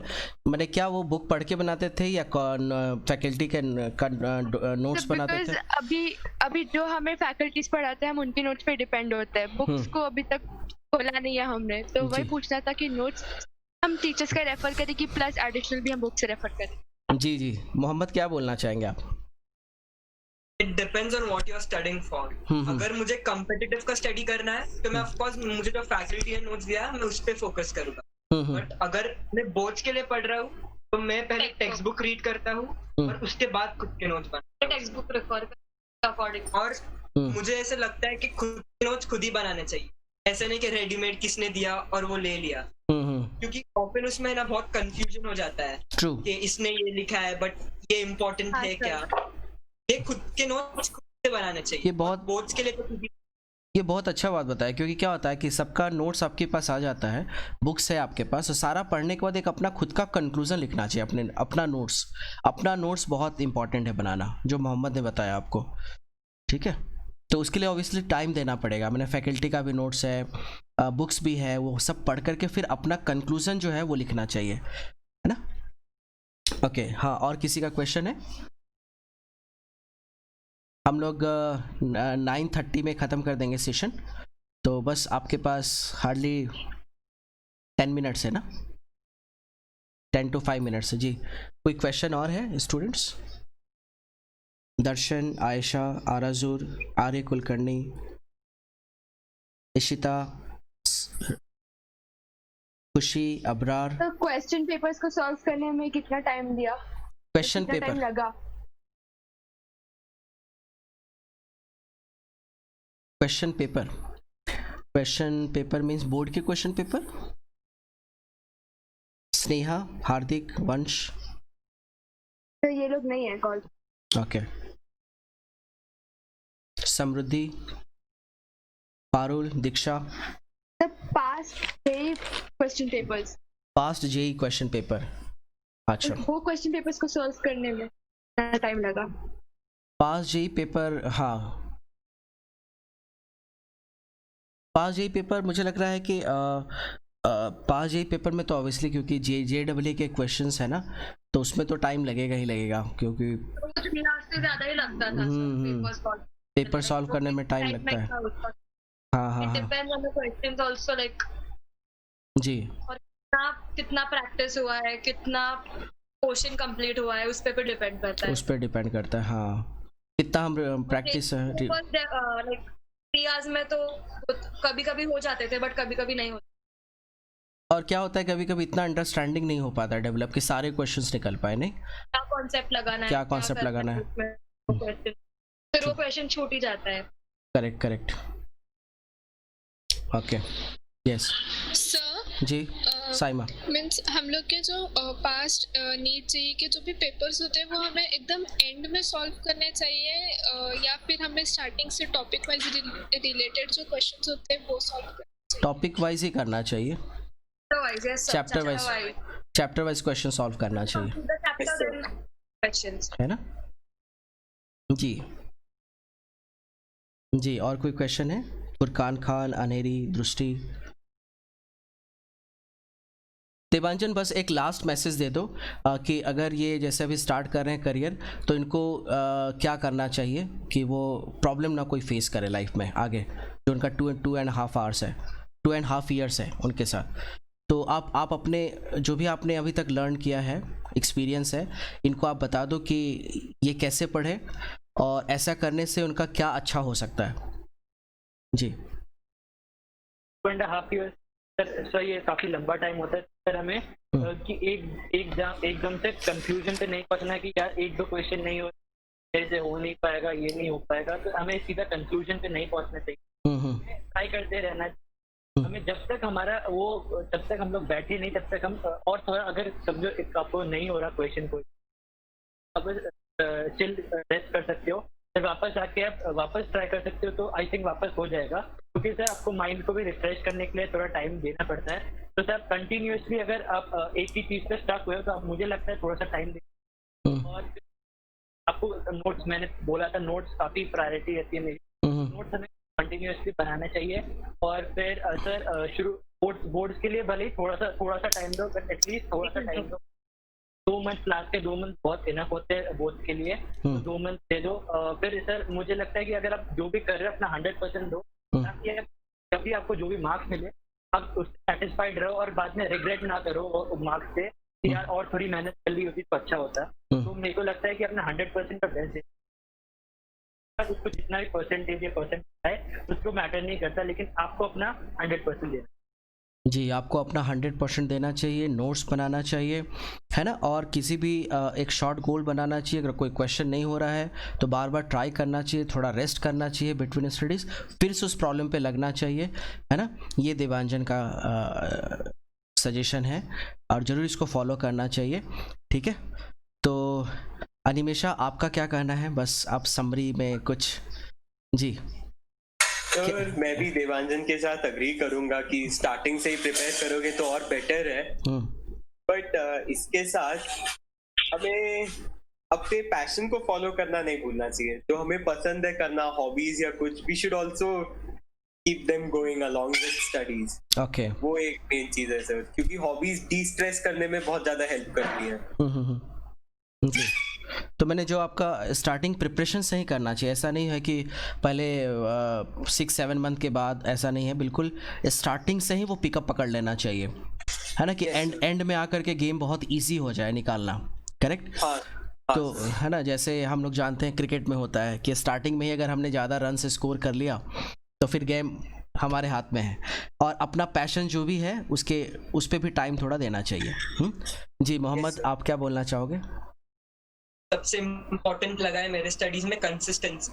जी, ऐसा नहीं होना चाहिए कि एक जैसे वीडियोस देख लिए संदीप महेश्वरी के और एक ही दिन में 5-6 चैप्टर कर लिए। जी जी जी, मुझे लगता है कि रोज करना चाहिए, जितना हो सके उतना करना चाहिए। ऐसे नहीं कि एक दिन पढ़ लिया और फिर एक वीक छुट्टी मार दिया। जी, मीन्स रेगुलरिटी, कंसिस्टेंसी, रेगुलर करना चाहिए। रेगुलर स्टडी इंपॉर्टेंट है, जिसको हम बोलते हैं क्यूमुलेटिव इफेक्ट, है ना? हम लोग चाइल्डहुड से पढ़ते आ रहे हैं, बूंद बूंद से समुद्र बढ़ता है, राइट? समुद्र बन जाता है। तो एवरी डे स्मॉल इम्प्रूवमेंट एक बहुत बड़ा जो है एक इफेक्ट दिखता है हमें, ठीक है? तो कंसिस्टेंसी एंड रेगुलरिटी बहुत इंपॉर्टेंट है। और कुछ मोहम्मद बताना चाहोगे इनको? मैंने जब पढ़ा था मैं रोज करता था, मेरा जितना हो सकता, जितनी मेरी कैपेसिटी उतना मैंने किया। जी, और मेरे लिए ऐसे कोई ब्लेम करने के लिए नहीं है सर, मुझे इसके वजह से कम आया, मुझे इसके वजह से कम आया। जी, तो जितने मुझे मार्क्स मिले वो मेरी खुद की मेहनत की वजह। बहुत इंपॉर्टेंट है, ठीक है? मीन्स ऐसा नहीं है कि जैसा अभी देवांजन ने भी कहा कि जितना एफर्ट लगाना है लगा दो, बाद में जो है ऐसा रिग्रेट ना रहे कि हमने नहीं मेहनत किया था, हार्ड वर्क नहीं किया था। उसके बाद रिजल्ट जो आना है, बट हमें पूरा मेहनत अपने तरीके से करना चाहिए। हाँ बतुल, आप? तो वही कि एवरीडे बेसिस पर जितना हो सके उतना कंप्लीट कर दो, पाइल अप नहीं हो जाना चाहिए वो, फिर वो बहुत लोड आ जाता है एक साथ और फिर एंड में बहुत मैसअप हो जाता है चीजें। ओके, मीन्स वही एवरीडे आपको काम खत्म करना चाहिए, एवरीडे बेसिस पे स्टडीज करना चाहिए। प्रेक्षा, आप क्या बोलना चाहोगे? जी मुझे लगता है कि पॉजिटिव एटीट्यूड होना चाहिए, मतलब जो भी हम कर रहे हैं उसमें, और मतलब पॉजिटिव एटीट्यूड होने से मतलब हमें ज्यादा क्वेरीज नहीं आएगी। और सर ये बुक मैंने बोली सर, मतलब अगर आपको समझ में नहीं आ रहा है कि आपको कैसे करना है या फिर पॉजिटिव एटीट्यूड कैसे डेवलप करें, तो बुक सच में बहुत इफेक्टिव है और मैं स्ट्रांगली रेकमेंड करूंगी सारे 11th स्टैंडर्ड आप ये जी आपके सारे क्वेरी इस बुक से ही सॉल्व हो जाएंगे। True correct. तो एक बात तो ये कंक्लूजन तो यही है कि ऑब्वियसली अगर हमारा टारगेट अगर हम नेशनल लेवल के लिए जा रहे हैं तो अभी से ही हमें प्रिपरेशन स्टार्ट करना पड़ेगा। और क्योंकि हमारा गोल बड़ा है तो ऑब्वियसली इसमें हमें टायर्डनेस आएगा, हमसे क्वेश्चन सॉल्व नहीं होगा, लेकिन उसको भी हमें फेस करना है, स्ट्रगल करते रहना है, क्वेश्चन सॉल्व करते रहना है, ठीक है।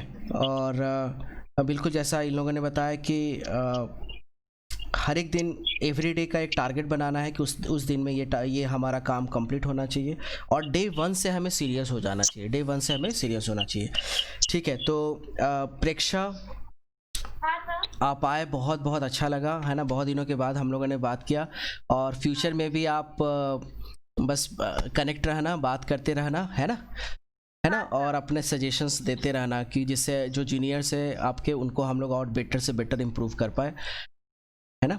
मोहम्मद एंड बतुल आप लोग ने भी आए, बहुत अच्छा लगा, है ना, बहुत हाँ।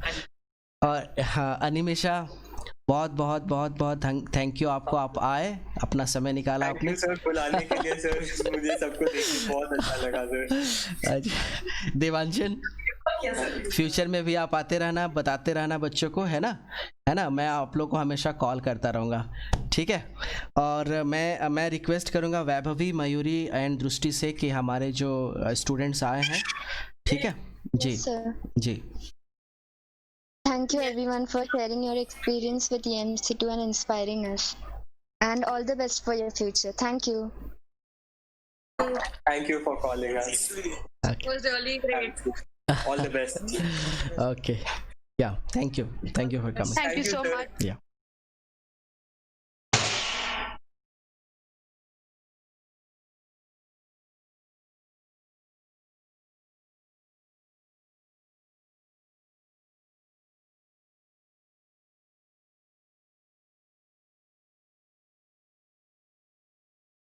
हो गया ना।